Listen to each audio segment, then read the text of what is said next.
एक ऐड तो आपको याद ही होगा जो जून में रिलीज हुआ था। इसमें केंद्र में पीएम मोदी और महाराष्ट्र में सीएम शिंदे एक साथ नजर आए थे। भैया बवाल मचा तो अगले दिन इस ऐड को सुधार दिया गया और फिर नया विज्ञापन रिलीज हुआ जिसमें देवेंद्र फडणवीस और दूसरे नेताओं को शामिल किया गया। क्या इस विज्ञापन का बदला फडणवीस ने अजीत पवार को सरकार में शामिल करवा के लिया? ये लंबी चर्चा का विषय है और आज हम इस बात पे चर्चा करने आपके सामने आए भी नहीं है। वैसे आज हम आपके लिए जो लेकर आए हैं वो क्या है आपको बताती हूँ। हम लाए हैं एक विज्ञापन की कहानी, तो सुनिए फिर। महाराष्ट्र सरकार ने मीडिया में एक ऐड दिया है और ये ऐड ना सरकार की हेल्थ इंश्योरेंस स्कीम का है, लेकिन ये पब्लिक इंटरेस्ट वाला ऐड सीएम एकनाथ शिंदे के लिए बड़ी मुश्किलें पैदा कर सकता है। कैसे, आपको बताऊंगी सब कुछ। Welcome to the big bench daily.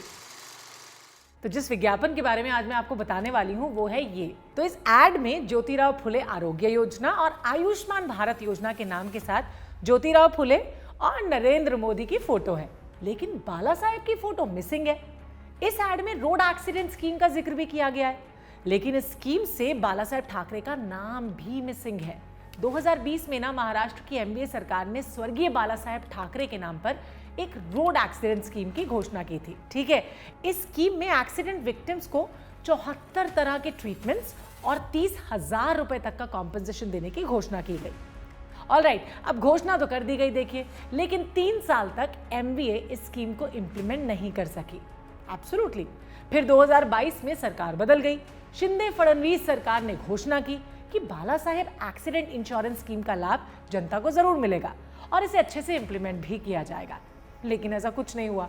सरकार की इस पॉलिसी चेंज की वजह से इस स्कीम को महात्मा ज्योतिराव फुले जन आरोग्य योजना के साथ मर्ज कर दिया गया। ना जुलाई में आए एक नोटिफिकेशन में इसकी जानकारी दी गई थी।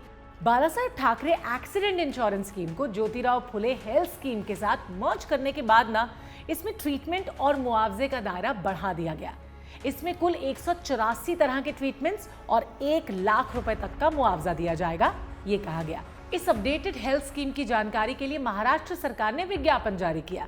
अब इसको लेके उद्धव ठाकरे शिवसेना गुट सीएम शिंदे के ऊपर खूब बरसे।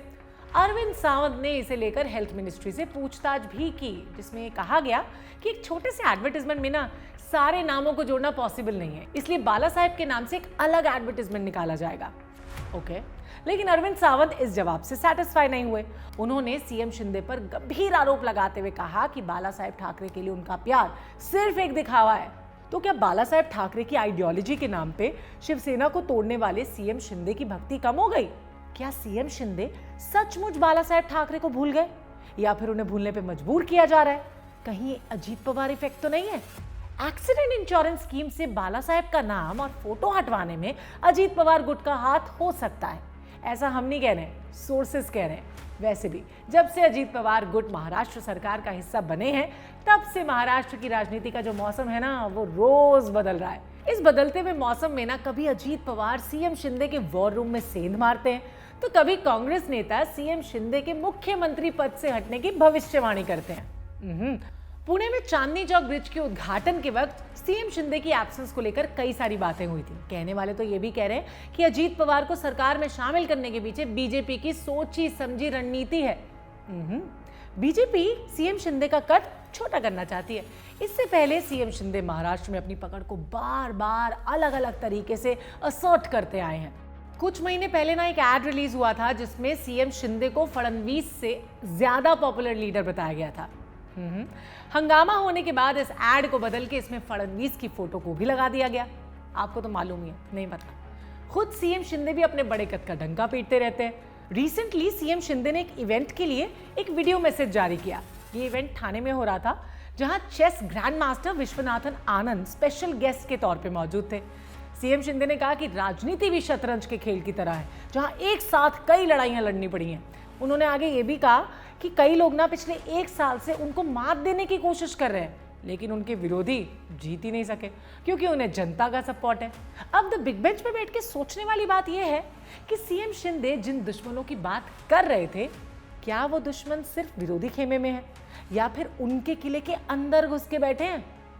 आपको क्या लगता है? आप हमें कमेंट करके बताइए। और हाँ, चैनल को सब्सक्राइब करने के लिए नीचे सब्सक्राइब बटन को प्रेस कर दीजिए। And for more such interesting stories, keep watching The Big Bench. बैठ के सोच।